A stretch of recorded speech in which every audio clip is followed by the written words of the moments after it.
은혜 받으신 하나님의 말씀은 신약성경 베드로전서 3장 13절부터 17절 말씀입니다. 신약성경 380면 그 어간을 찾으시면 되겠습니다. 베드로전서 3장 13절로 17절 말씀을 한 절씩 번갈아 가며 읽겠습니다. 또 너희가 열심으로 선을 행하면 누가 너희를 해하리요?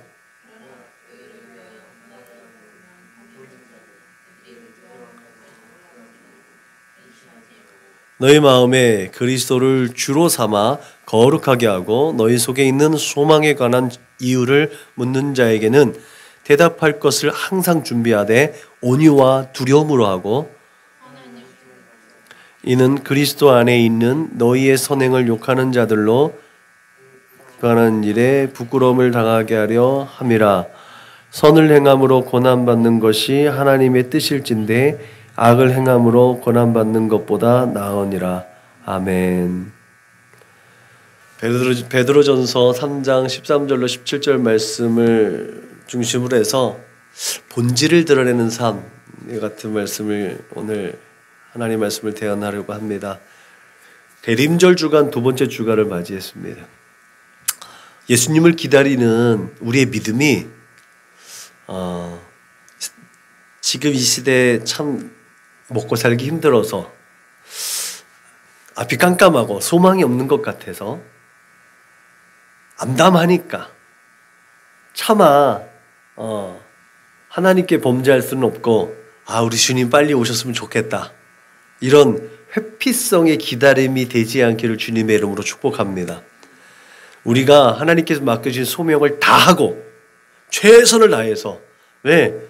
다음 말씀 가운데 있겠지만 예수님도 아시거든. 하나님도 아세요. 우리가 이 세대 가운데 있는 것이 얼마나 합당하지 않은 건지 알아요. 그러니까 주님도 제자들을 보내시면서 내가 양을 이리 소굴로 이리대로 보내는 심정으로 너희들을 세상 가운데 보낸다라고 말씀하신 거 아니겠어요? 근데 결코 그 이리같이, 그 늑대같이 이 어둠의 악한 영들이 하나님의 사람들을 해야 할 수 없다라는 것을 분명하게 확신할 수 있기를 주님의 이름으로 부탁을 드립니다. 하나님의 뜻을 이루어 드릴 수 있도록 우리를 그곳에 파송하셨기 때문에 그 때와 상황에 맞춰서 하나님께서 은혜와 진리로 충만하게 하시고 능력과 권세를 더하여 주심을 믿으시길 주님의 이름으로 축복합니다. 그렇게 우리가 마땅히 해야 할 일들을 감당해 내면서 주님 오심을 기다리는 거예요. 이게 예수 믿는 사람들이 살아가야 되는 삶의 목적이고 삶의 방향이고 삶의 태도인 줄로 믿으시길 바랍니다. 그래서 예수 믿는 사람들은 절망하고 낙심하고 근심하고 염려하지 않아야 될 줄로 믿으시길 바랍니다. 그런데 예수님 말씀하셨거든. 염려 안 할 수도 없고 낙심 안 할 수도 없고 근심 안 할 수도 없거든. 그런데 그것을 견딜 수 있는 힘이 무엇이냐?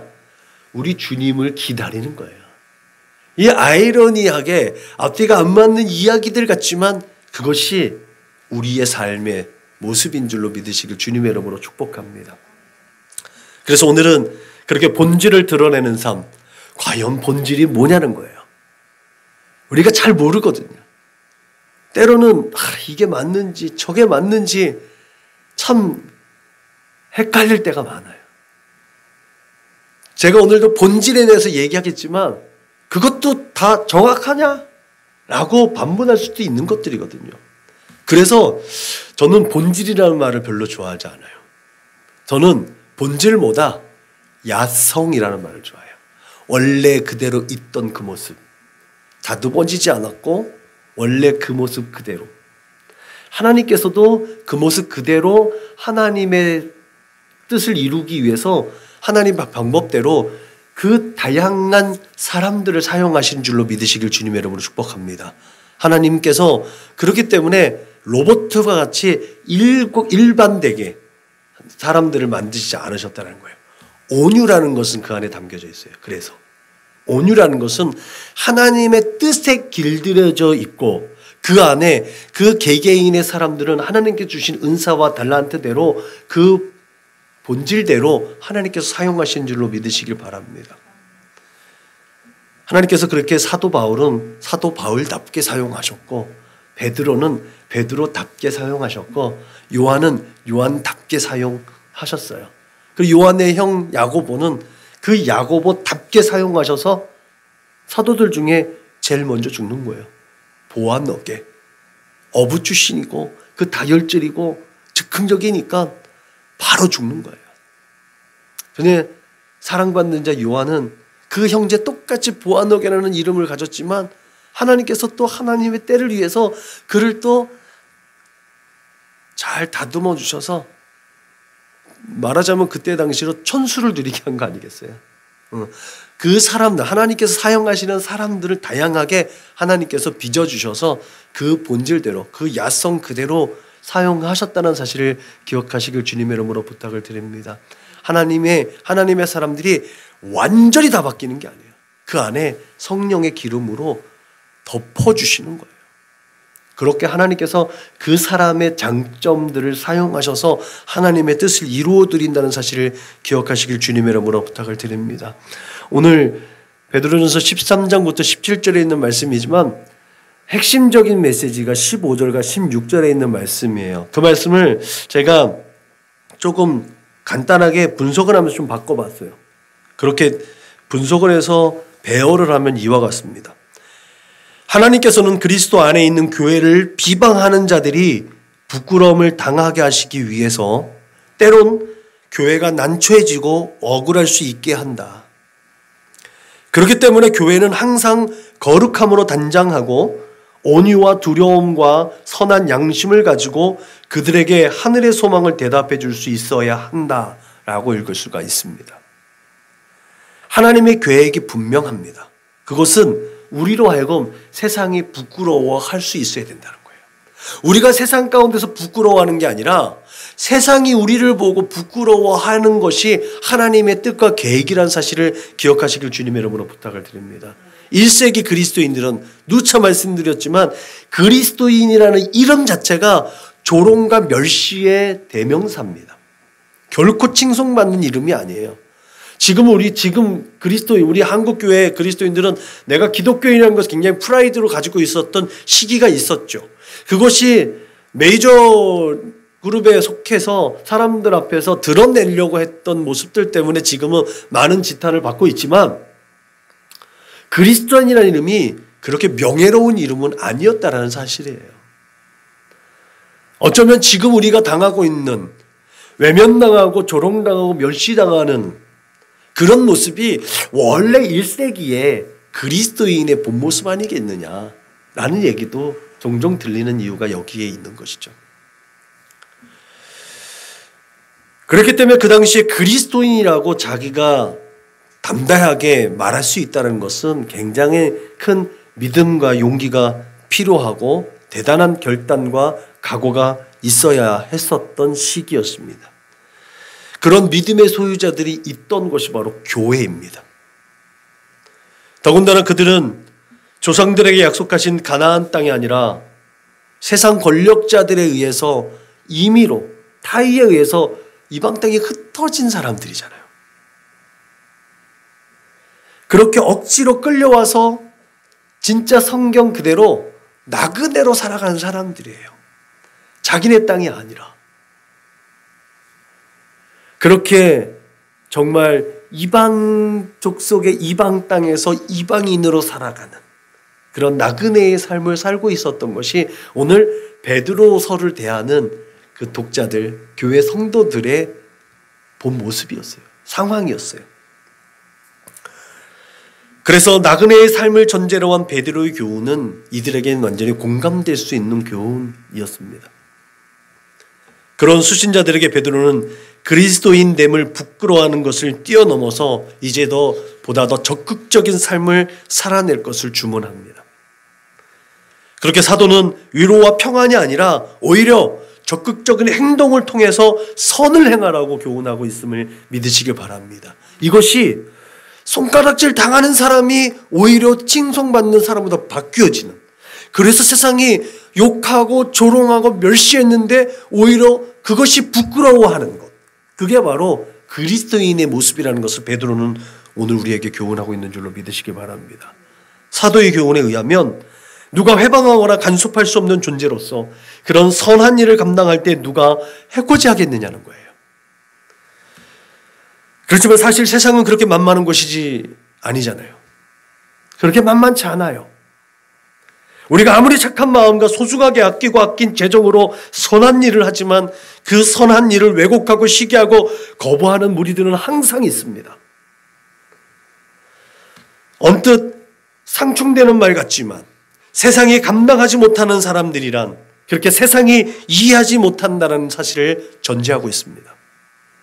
그렇기 때문에 이 말은 우리의 입장과 반대편에 있는 대적자들의 입장을 각각 표명하게 됩니다. 서로 관점이 다른 거예요.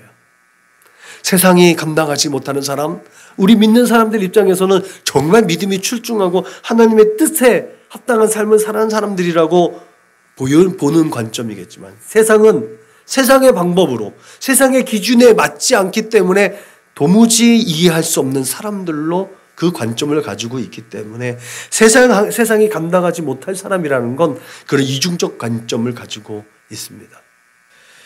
그렇게 베드로는 그럼에도 불구하고 전혀 그것이 문제가 되지 않는다는 것, 서로 관점이 다르다라는 것을 우리는 염두해야 되는데 베드로는 그렇지 않다라는 거예요. 베드로는 4장 12절에서 선한 일을 하다가 고난을 받는 것이 슬픔과 아픔이 아니라 오히려 우리의 믿음을 연단하는 불시험이라고 우리에게 선언합니다. 그렇기 때문에 세상이 우리를 계속해서 자기의 기준과 맞지 않는다고 우리를 조롱하고 멸시하고 조금 거부한다 할지라도 우리는 낙심하고 절망할 필요가 없다라는 거예요. 이 일을 통해서 앞에 말씀드렸던 것처럼 하나님께서 어떠한 뜻과 계획을 이루시려고 하는구나. 이 일을 통해서 내가 하나님 말씀대로 순종하고 살면 세상이 저러다가 부끄러움을 당하겠구나 라는 것들을 확실한 믿음 가운데서 우리에게 맡겨진 은사와 달란트를 일검없이 발휘해야 될 줄로 믿으시길 주님의 이름으로 축복합니다. 그렇게 우리가 잘 알듯이 연단하는 불이라는 것은 결국은 불순물을 제거하는 거잖아요. 불순물을 제거하는 가장 강력한 과정이에요. 내가 어떠한 가정 가운데 조롱과 멸시와 근심과 염려, 어쩌면 아픔도 당할 수 있고 슬픔도 당할 수 있다면 내 안에 하나님 관계 속에서 어떤 불순물이 있어서 하나님께서 나를 더욱더 정금과 같이 거룩하고 존귀하게 사용하시기 위해서 나에게 이러한 과정을 주시는구나. 내가 이 시간에 더욱더 하나님 앞에 무릎 꿇고 하나님의 얼굴을 구하고 하나님의 뜻 가운데 온전히 살아서 내 안에 부족한 것이 무엇인지, 내 안에 송곳과 같이 어떤 가시가 있는지 한번 깨달아야 될 줄로 믿으시길 주님의 이름으로 축복합니다. 그렇게 하나님과 더욱더 친밀한 관계가 회복되어지는 기간이 바로 그런 과정의 기간, 그 불시험을 당하는 기간이 되어야 될 줄로 믿으시길 주님의 이름으로 축복합니다. 그것을 받아들이는 것이 바로 믿음이에요. 그것이 그래서 은사인 줄로 믿으시기 바랍니다. 그렇게 사도에 의하면 하나님께서 받으실 만한 영광을 올려드릴 성도의 믿음은 이런 과정을 통해서 온전히 평가받을 수 있다고 교훈하고 있습니다. 이것은 우리가 살아가는 삶의 자리에서 명확하게 판단될 수가 있지요. 얼마 전에 우리 가족들이 한산이라는 영화를 봤죠. 꽤 이제 몇 개월 지났죠. 한산이라는 영화가 있었어요. 분명 역사는 일본이라는 나라, 그때는 외로 나오죠. 외가 조선을 침략한 임진왜란이라고 역사는 기록하고 있습니다. 그렇게 선진 문물을 먼저 받아들인 외가 조총을 앞세워서 그런 조총보다 더 활용 가치로 높다고 평가하고 있었던 활의 나라 조선을 침략한 역사가 임진왜란인 거죠. 그렇게 명나라까지 정벌하려고 했던 외의 침략의 역사가 임진왜란이에요. 그런데 한산대첩이라는 이 한산이라는 영화를 통해서 보면 임진왜란이 이 보편적 역사에서의 정의와는 다르게 나옵니다. 제가 평가한 바로는 이 한산이라는 영화는 의와 불의의 싸움. 그래서 항해자라든지 순회자라든지 이런 말이 나오지만 일본 사람들이 조선군에 다시 이제 귀화하거나 조선 사람들이 일본에 또 편승하거나 반역하고 이런 것들이 있는데 의로운 것이냐 불의한 것이냐의 싸움으로 대변되어지는 영화가 한산이란 영화였어요. 저만 그렇게 봤는지 모르겠지만 저는 그렇게 임진왜란은 이 한산이란 영화에 국한되어져 보면 의와 불의의 싸움을 우리에게 어필하고 있는 것처럼 보입니다. 오늘 우리의 신앙에 이것을 대입해 보면 오늘 말씀이 좀 더 이해가 되지 않을까 싶습니다. 의, 디케라는 말이 있습니다. 원어상으로는 디케예요. 예수님의 육신의 아버지 요셉이 의인이었잖아요. 의로운 사람이라고 나와요. 마태복음에. 그 의로운 사람으로 나오는 요셉을 디카이오스라고 해요. 디카이오스는 디케를 행하는, 옳은 것을 행하는 사람이 디카이오스라는 닉네임을 얻습니다. 과연 그 옳음이 어떤 옳음이냐는 것이 중요합니다. 나 자신이 하나님 앞에 옳은 사람이 되는 것, 그 굉장히 중요한 문제입니다. 그런데 그 옳음의 판단의 주체가 과연 나냐? 그 옳음의 판단의 주체가 하나님이냐? 하나님의 법을 준수함으로 디카이오스가 되는 사람, 그 판단의 주체가 내가 판단의 주체가 되느냐, 하나님 판단의 주체가 되느냐에 따라서 달라진다는 거예요. 바리새인은 그 판단의 주체가 바리새인이었습니다. 예수님의 교훈은 그 옳음, 그 디케 하나님의 율법을 판단하는 주체가 하나님이었다는 사실을 분명하게 말하고 있다는 사실을 우리는 분명히 기억해야 될 줄로 믿으시기를 바랍니다. 그래서 예수님은 끊임없이 정죄하지 말고 비판하지 말라고 한 이유가 여기 있는 줄로 믿으시길 바랍니다. 그렇게 하나님 앞에서 내가 옳은 사람이 되는 그 행위, 내가 그 행위를 가운데 하나님의 영광이 되는지 안 되는지, 과연 하나님께서 그것을 인정하는지 안 하는지를 우리는 판단의 판단의 기준이 되어야 될 줄로 믿으시길 바랍니다. 그 판단을 옳게 구분함으로 말미암아 내가 하나님께서 인정하시는 디카이오스가 되어야 될 줄로 믿으시길 바랍니다. 우리가 세상의 방법으로는 디카이오스라는 이름을 얻을 수가 없어요. 그렇기 때문에 우리는 주 예수 그리스도의 십자가 보혈의 은혜로 디카이오스라는 이름을 얻게 되는 줄로 믿으시길 바랍니다. 아무리 세상에 준법과 윤리와 도덕적으로 깨끗하고 순결하게 살아도 하나님 입장에서는 의인이라고 말하지 않는다는 거예요. 하나님의 입장에서는 그 안에 예수가 있느냐는 거예요. 예수의 피가 덮여져 있느냐는 거예요. 그 사람이 의인됨을 믿으시길 주님의 이름으로 축복합니다.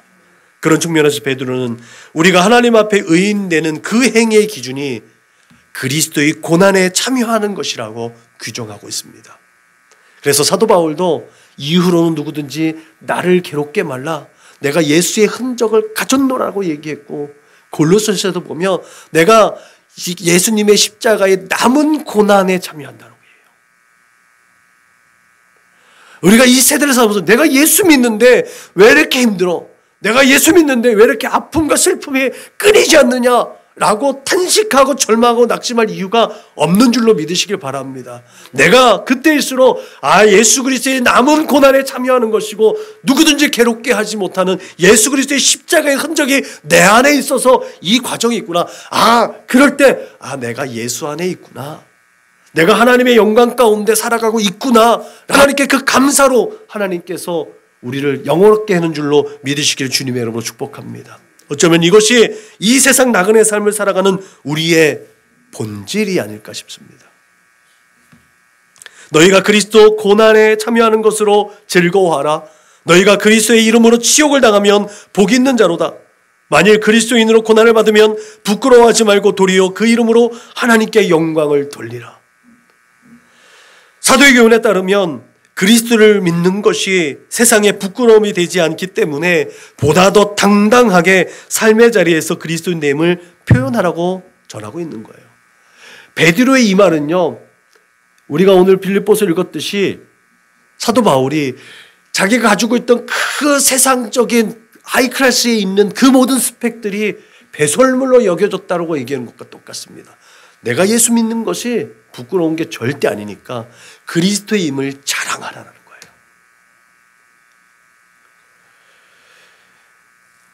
오늘 본문 가운데 핵심적인 구절이라고 할 수 있는 부분에서 가장 중요하면서도 고개를 갸웃거릴 수 있었던 부분이 바로 하나님의 계획 부분이에요.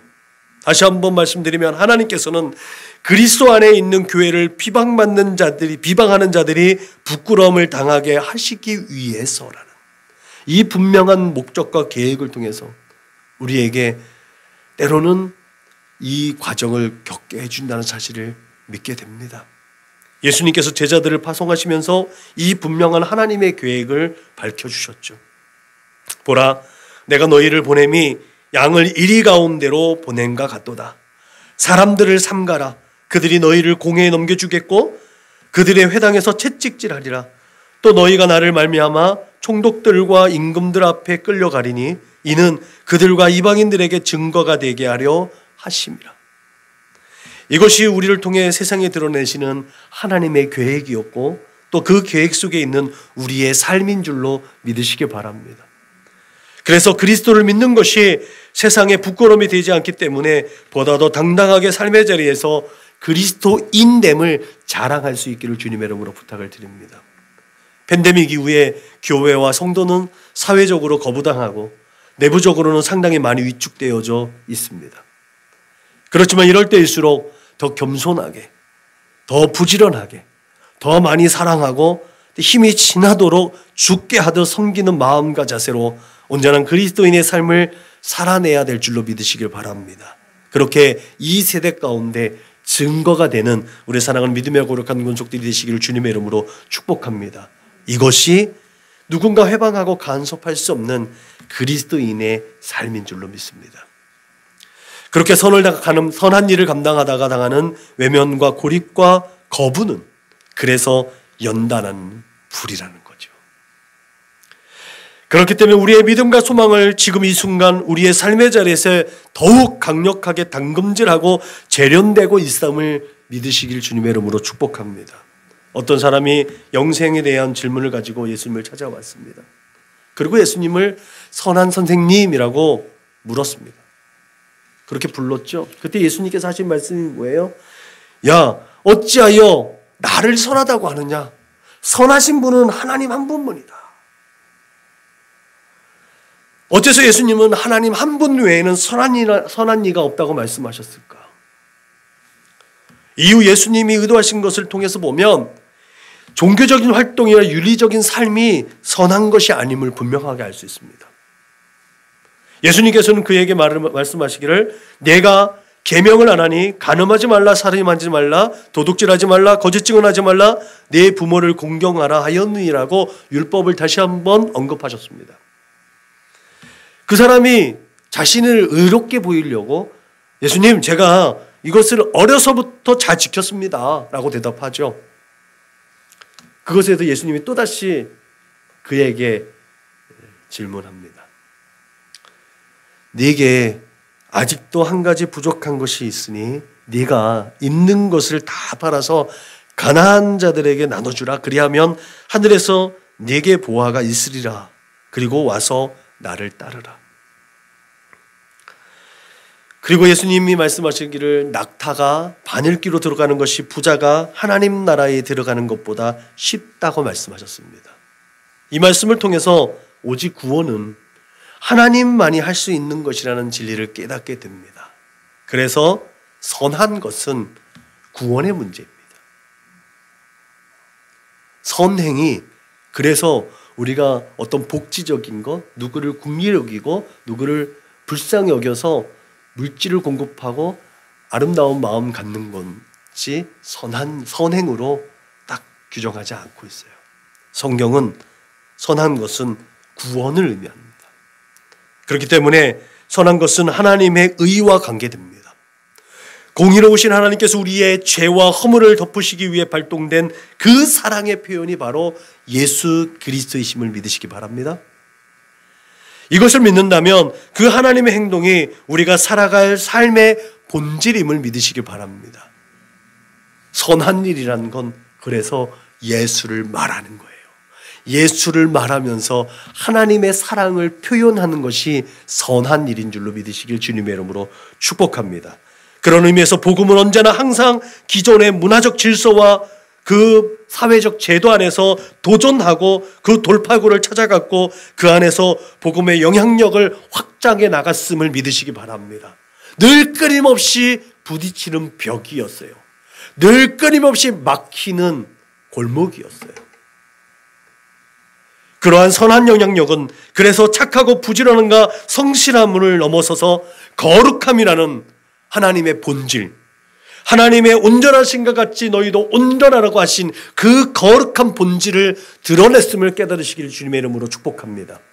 그런 의미에서 오늘 우리의 삶의 자리에서 행하는 교회의 사회적 책임, 이 교회의 사회적 책임이라는 문제 앞에서 복음 전파의 사명보다 그 문제가 사회 복지적인 문제, 사회적 책임 문제가 앞서지 않아야 될 줄로 믿으시길 주님의 이름으로 축복합니다. 그렇게 하나님의 백성이라는 정체성의 본질인 거룩함을 표현하는 우리의 선한 일들이 될 수 있기를 주님의 이름으로 부탁을 드립니다. 그래서 선한 일을 할 때 예수가 전해지는 일이 중요한 줄로 믿으시기 바랍니다.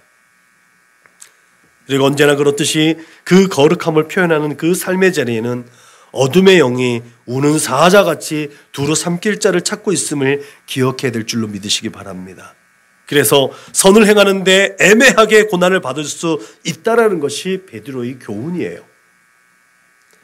이런 일들은 그때나 지금이나 상당 부분 보편적입니다. 그래서 사도가 앞서서 말했듯이 의를 위하여 고난을 받으면 복이 있는 자라고 했을 때 수신자들은 예수님의 가르침도 동일하게 떠올랐을 거예요. 의에 줄이고 목마른 자는 복이 있나니 그들이 배부를 것이며 의를 위하여 박해를 받는 자는 복이 있나니 천국이 그들의 것입니다. 하나님의 나라의 백성으로서 당연히 따라가야 삶의 원칙이 바로 팔복이라면 그 팔복이 선포되어지는 그 자리에 그 수신자들은 주님의 이 말씀과 사도의 가르침을 믿음으로 받았음을 확신합니다. 그렇기 때문에 그들은 그들을 위협하고 조롱하면서 위해하는 자들을 두려워하거나 근심하지 않을 수 있었다는 사실을 분명히 기억해야 될 줄로 믿으시길 바랍니다. 믿음의 근거가 있었다라는 거예요. 오히려 성도는 더욱 거룩하게 구별되어져서 그 선한 일을 할 수 있는 통로를 확보했는 줄로 믿으시기 바랍니다. 그래서 순교도 두려워하지 않은 거예요. 그러다 보니 세상은 궁금하지 않을 수가 없었을 것입니다. 그래서 그들은 도대체 아무 소망도 없을 것만 같은 그 그리스도인들에게 그 일만의 소망에 대해서 궁금할 수밖에 없었다는 거죠. 그 죽음 앞에서 당당할 수 있는 너희들이 가지고 있는 그 소망이 뭐냐는 거예요. 이것이 세상이 감당하지 못하는 그들의 능력이고 그들의 권세였음을 믿으시길 주님의 이름으로 부탁을 드립니다. 그들이 죽음을 당했지만 그들의 믿음은 2000년이 지난 지금 우리에게 전가되어졌다는 것도 정말 놀라운 하나님의 은혜인 줄로 믿으시길 주님의 이름으로 축복합니다. 그렇기 때문에 이런 의문과 조롱 사이에서 갈등하고 있는 그 사람들, 세상의 사람들에게 성도는 항상 복음을 전할 준비가 되어 있었어야 될 줄로 믿으시길 주님의 이름으로 축복합니다. 스데반이 돌에 맞아 죽는 그 사건의 현장 속에 사람들은 끊임없이 이단의 앞잡이라고 다 죽였지만 그 앞에서 스데반이 죽는 것이 당연하다고 가편투표했던 그 젊은 청년 사울이 거기서 스데반의 복음을 듣고 바뀌잖아요. 바뀌어서 이방인의 사도가 되잖아요. 나는 비록 순교 현장에서 피 흘리고 죽는 것 같은데 그 피가 생명의 씨앗이 되어서 어마어마하게 하나님의 나라가 확장되어지는 것을 우리는 성경을 통해서 우리의 역사를 통해서 확인할 수 있음을 믿으시길 주님의 이름으로 축복합니다. 그래서 우리가 죽음을 당하는 순교의 선장 속에서도 복음을 전하는, 예수를 전할 수 있는 확실한 믿음 가운데 있어야 될 줄로 믿으시길 주님의 이름으로 축복합니다. 이것을 깨달았을 때 쿠어 바디스 도미네가 이해가 되는 거예요. 더 큰 일을 감당하기 위해서 노마드를 빠져나가고 있는 베드로, 그런데 예수님은 그것을 허용하지 않았다는 거예요. 그가 돌아가서 감옥에서 수십 명을 또 복음을 전도시키고 복음을 전하고 나서 순교당했고 그들로 인해서 또 복음이 확장되어지는 놀라운 역사. 그래서 사도가 가서 사람들에게 복음을 전하는 게 더 큰 일인 것 같은데 하나님의 입장에서는 그게 아니었다라는 거예요. 선한 일은 그래서 예수의 복음을 전하는 일이라는 사실을 기억하시길 주님의 이름으로 부탁을 드립니다. 그렇게 사도에 의하면 이런 소망에 대해서 궁금해하는 자들에게 마땅히 해야 할 말을 준비해야 하는 이유가 또 하나 있습니다. 그것은 공동체 혹은 형제가 곤란한 일을 당할 때 변론해야 되는 일인 거죠.